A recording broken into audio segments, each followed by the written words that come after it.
Katika pori kubwa la Afrika palikuwa na uhai mkubwa wa wanyama wengi tofauti.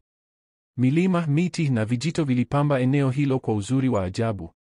Wanyama wote, kubwa na wadogo, waliishi pamoja, lakini hakukuwa na amani kamili kwa sababu ya simba, mfalme wa pori, ambaye alikuwa mwenye kiburi na jeuri. Kila siku aliwatesa wanyama wengine kwa kuwafanyia vitimbi na kuwadhulumu kwa nguvu zake. Wanyama walichoka na hali hii, lakini hawakuwa na ujasiri wa kumwambia simba aache tabia yake mbaya. Hata ndovu, ambaye alikuwa mkubwa kuliko wote, aliogopa kumgongea simba kwa sababu alijua kuwa mfalme wa pori alikuwa na meno makali na upanga wa nguvu. Mmoja wa siku, sungura mdogo mwenye akili na ujanja aliamua kufanya jambo. Alijifunga kwenye mawazo yake hadi akapata wazo zuri. Natakiwa kumfanya simba ajisikie dhaifu bila kumchoma, alisema kwa ndoto yake.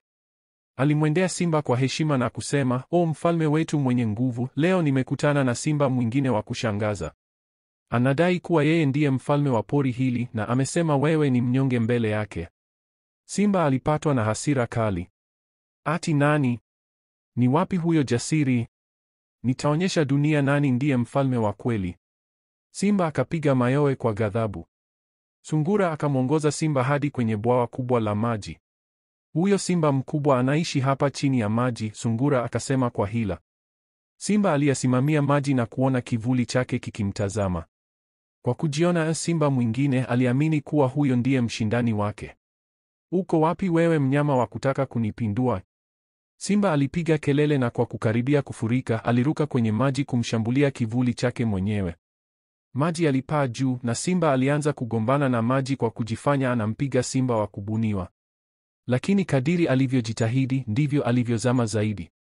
Baada ya muda aligundua kuwa hakuna simba mwingine, amekuwa anapambana na mwenyewe.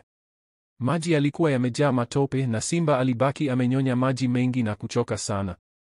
Alipoelea nje, aliona wanyama wote wamemshangilia na kumcheka kwa sababu ya ujinga wake. Siku hiyo simba alipata funzo kubwa. Aligundua kuwa kiburi na jeuri havina maana na kwamba hekima ya sungura ilikuwa na thamani zaidi kuliko nguvu zake zote. Tangu siku hiyo simba aliacha kuwadhulumu wanyama wengine na kuwa mfalme mwenye huruma. Methali, nguvu bila akili huumiza mwenye nayo.